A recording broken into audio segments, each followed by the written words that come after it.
Welcome to Dingers and Dashers. My name is Josh alongside my co-host Adam.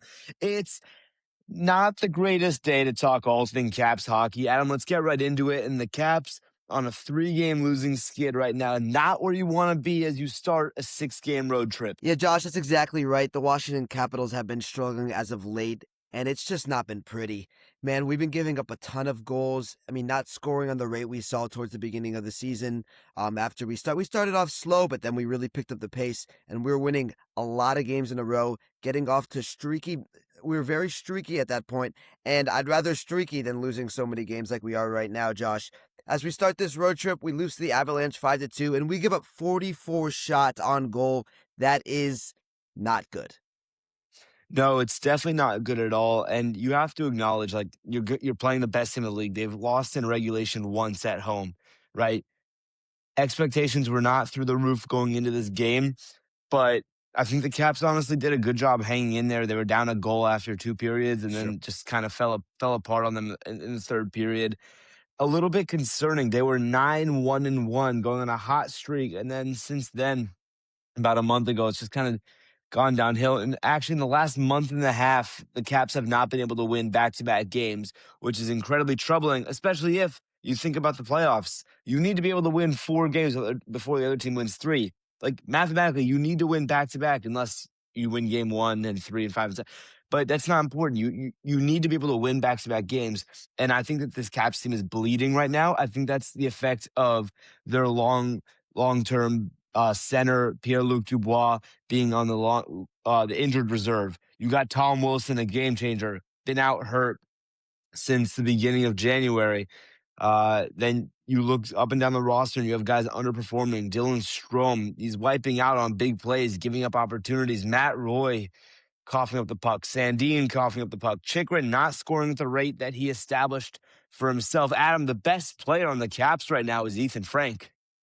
Yeah, Josh, you're exactly right. Injuries have really troubled this Washington Capitals team, and it's not winning back-to-back games in over a month is not just a little bit troubling, it's extremely troubling right now as the Capitals see themselves looking into the playoff picture outside the wild card.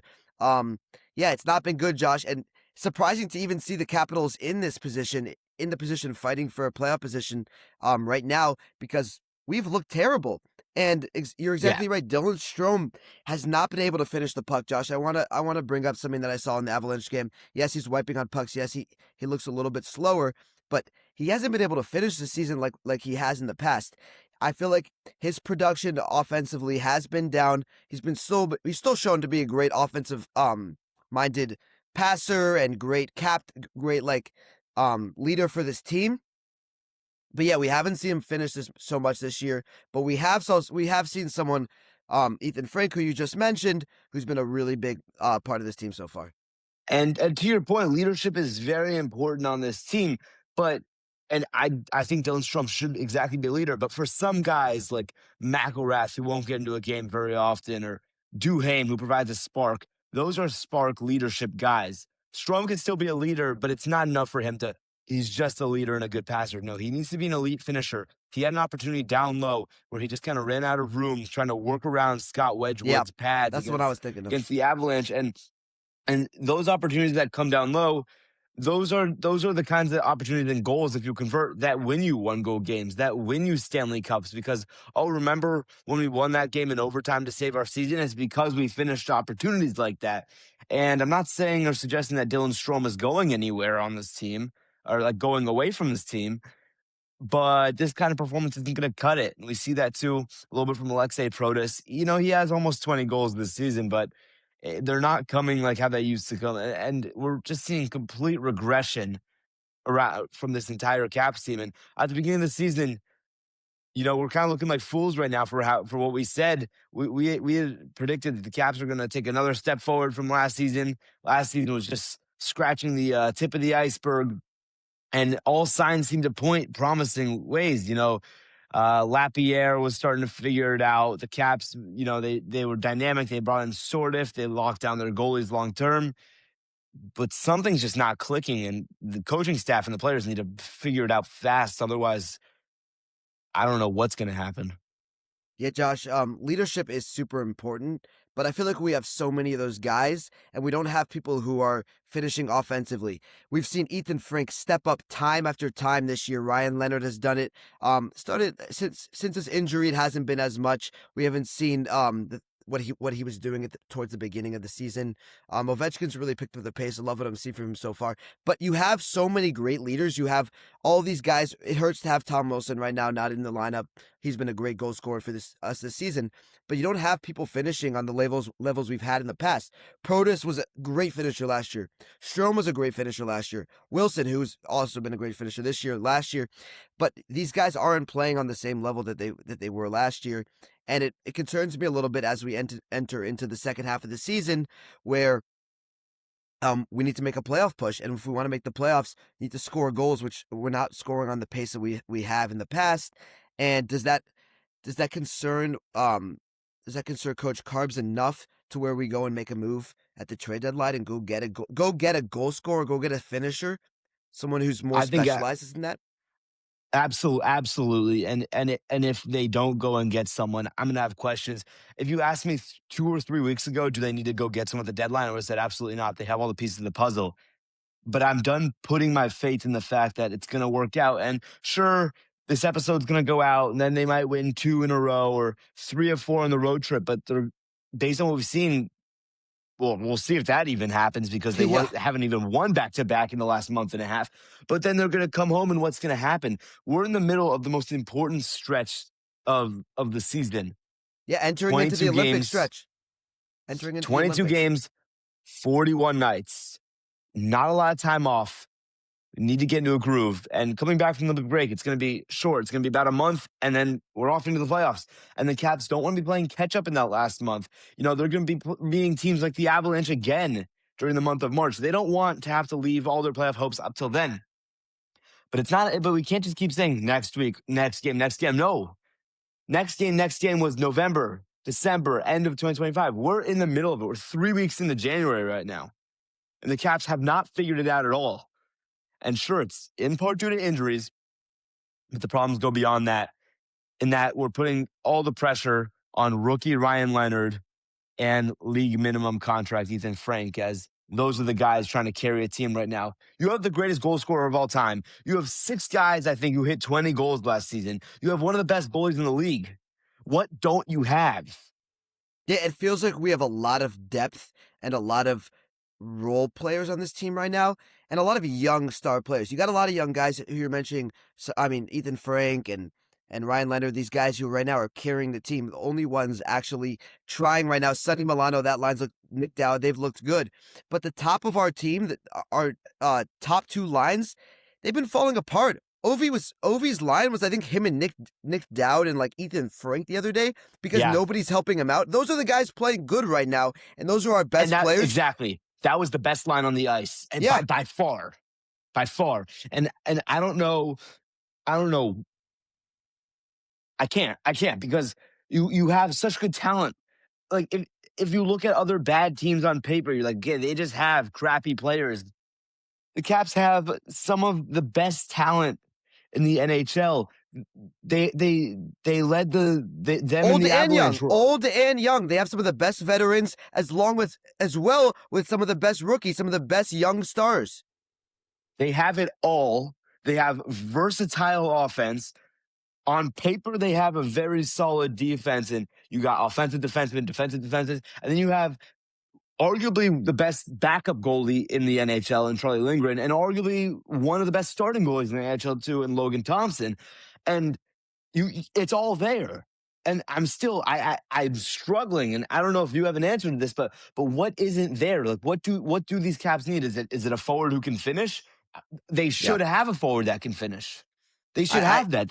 They should, on paper, they should, Josh, but we're not seeing it. We're really not seeing it. We're seeing these guys. A perfect example against the Avalanche. We've mentioned this before in this podcast. Dylan Strome, he had an open look. He had the puck right in front of the goalie. He makes a weak backhand move, and the goalie takes him away. Easy job for the Avalanche goaltender, and it's just bad finishing, Josh. It was bad technique by Dylan Strome, and it's somebody like the Dallas Stars last year. They went and got Mika Rantanen. one of the best players in the NHL at the trade deadline. That is outstanding. I'm not saying we have to go get somebody as talented as Mikko Rantanen because that's too hard of an ask. And then they re-signed him. That was an incredible job by the Dallas Stars organization.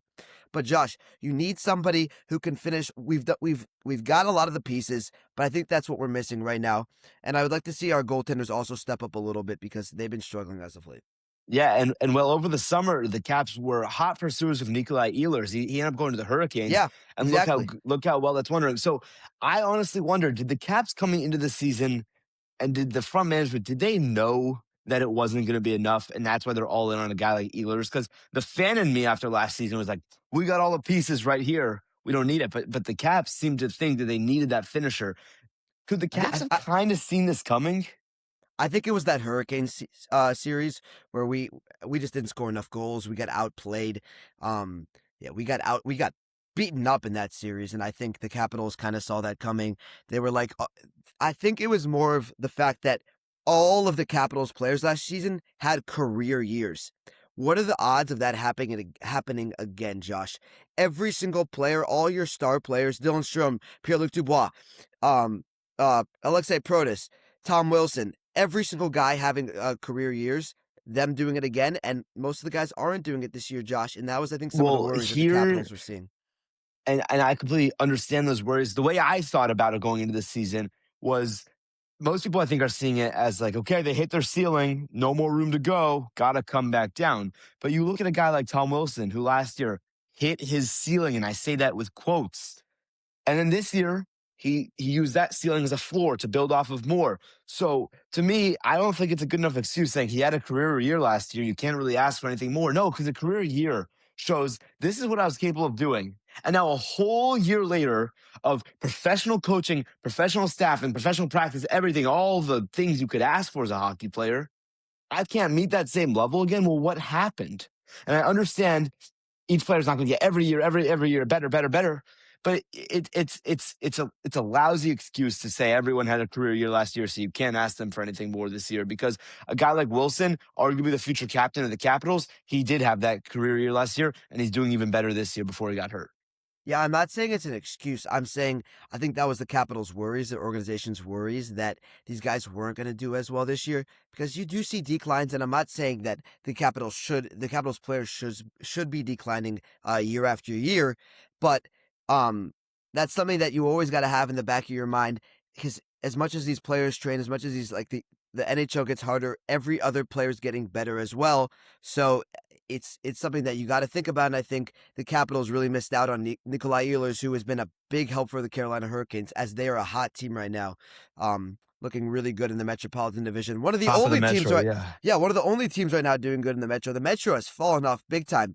Them in the Pacific are find themselves way down in the standings. Someone like the Avalanche fighting right now in their division, even though they are going on a career year, but Capitals actually no, I want to say something. Capitals actually found them at their worst moment right now. Right now, I think they were like 2-3-1 in their last 6 games or something like that. And then going into the Washington Capitals game, and we weren't able to capitalize. And I honestly think when great teams go through a rough patch, and I'm not referring to the Capitals right now, I'm referring to the Avalanche. It's like a curse to honestly play them coming out of that because that team's going to be extra motivated and play extra well. But like the Caps are part of that regression, but they are on a level playing field with the rest of the league. Like second and third spot in the Metro is wide open for them. If they can figure things out and get going, they're right back into a playoff spot. Don't even worry about the wild card. They can be there. There's room for them. They're not fighting out of eighth place and they're 10 points back of the next team. They're right where they need to be. And I think they're very lucky for that. And Yeah. and it would be mind boggling if they're not able to take advantage of that in some way. And honestly, a team that last year brought me so much joy this year has brought me so much upset and disappointment. And I know that's what sports about, but that shouldn't be what the Washington Capitals are about. Yeah, Josh. The Washington Capitals also did a fun thing in the league, hosting the PWHL games, huh? Yeah, Capital One Arena. That There was some. yeah, that There, Yeah, and there was it was an amazing event. We weren't able to make it down, unfortunately, but there was a jersey swap between the captains of those Canadian teams and Ovi and Pierre-Luc Dubois and Adam. There was also a fight at the PWHL games. And that's awesome. I think fighting is great for the sport. And I think that really puts them on the map because honestly, when the Caps are an elite team, so when teams from other leagues that aren't as relevant as the NHL to like in terms of mainstream pop culture, there needs to be a memorable thing that happens there, right? The AHL has started to do it. Hershey Bears, they got the teddy bear toss. That's been going viral recently. The Mites on Um, Ice fight. it might on ice fight, right? And so this is so the PWHL. I'm not saying they planned this fight, but I think that's awesome for them. Fight, show what you're about, show the grit that league has, and I think that I wouldn't be surprised if there was an uptick in viewership in PWHL games. I know I want to watch PWHL games now that I saw that talent. And coming into the season before Capital One advertised, I didn't even know that league existed, and now I want to follow that league. Yeah, PWHL is really cool. It's the women's hockey league, the professional women's hockey league. It was a really cool event that the Capital One Arena hosted. Um, and yeah, that fight came at the end of the game. It was a 2-1 win, and then tempers were flailing. It was actually really intense. Even I think people actually got suspended after that, Josh. So it was an Oh intense wow! fight. Yeah, it was a really like these teams were trying really hard out there for like a ton of fans. We know some of our fans went out there. They were telling us, "Are you guys gonna be there? You guys gonna be there next time? Next time we will. We couldn't this time. We wanted to." But something else, another And fight, Josh, around the yeah, league. I was gonna say there must have been something in the air this weekend because Sharks Panthers a goalie fight broke out. And when is the last time? Well, it happened actually like a month ago, but those are still exciting to see and pretty rare to see. I think that's awesome. Two Yeah, teams that different sides of the country. I don't really know them to be fierce rivals, but hey, games sometimes get chippy, and I loved what I saw there. Yeah, they were fighting behind the net, and Big Bob just came down, flying down the ice. The Sharks goalie didn't even see it coming. Bob comes starting throwing punches, and these guys are fighting. Somebody, everybody else is watching these guys, and Bobrovsky and Sharks goalie's going at it. Bob actually got knocked down to the ground. You don't see that very much from the big Bobrovsky there, but yeah, it was a great fight. Love to see that No, around the league. usually when you see Big Bob on the ice, it's after making some crazy diving save. You reminded me there. Speaking of goalie penalties, Charlie Lindgren took a penalty during this game, and so did Scott Wedgwood in the Avalanche game. So both goalies actually took penalties. Lindgren took a tripping penalty, a poke check gone wrong there. But I honestly, Caps give up a lot of goals. I loved what I saw from Lindgren in this game. He was under siege. He made a Yeah, lot of he smart was. looking stops, and I don't think you could throw any goalie under the bus for not being able to, hold the Avalanche to 2 goals in that kind of game. The Avalanche have a really really dynamic offense, potent offense. You throw any goal in the league, and 99 times out of 100, they're going to give up about 5 goals in that kind of game.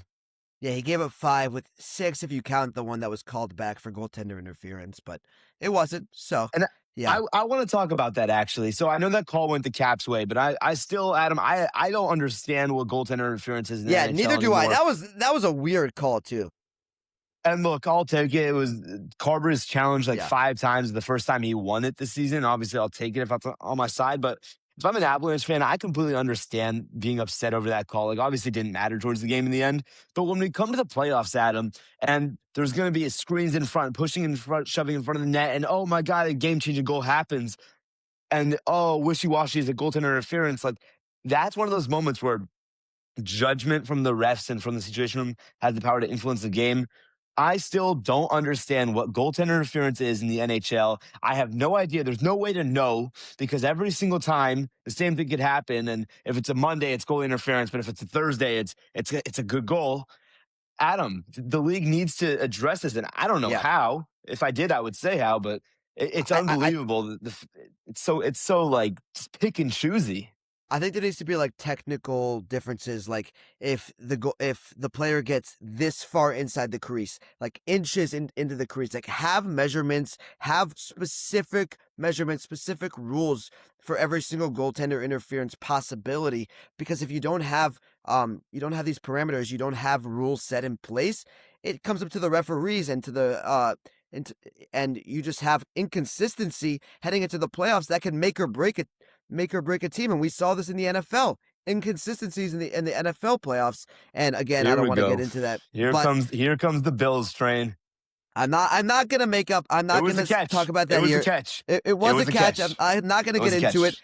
because the day after there were two other plays just like that, and they called them catches, and not in the Bills game. So inconsistency. It's just I don't understand what it is right now, Josh, and it needs to be cleared up. It needs to come from the commissioner. And yeah, going back to hockey, this is one of the ways that you can implement AI into your game, right? Yeah. All these sports leagues are using AI. Use AI to determine if it was goaltender interference, have it grade how much the offensive player did in terms of interfering with the goalie. Like use that to your advantage. Don't leave it up to two guys freezing their butts off on ice skate, watching on a little iPad 6 in the corner of the rink, you know, with little earbuds in their ears, talking to Toronto. Like, well, it could be, it couldn't be.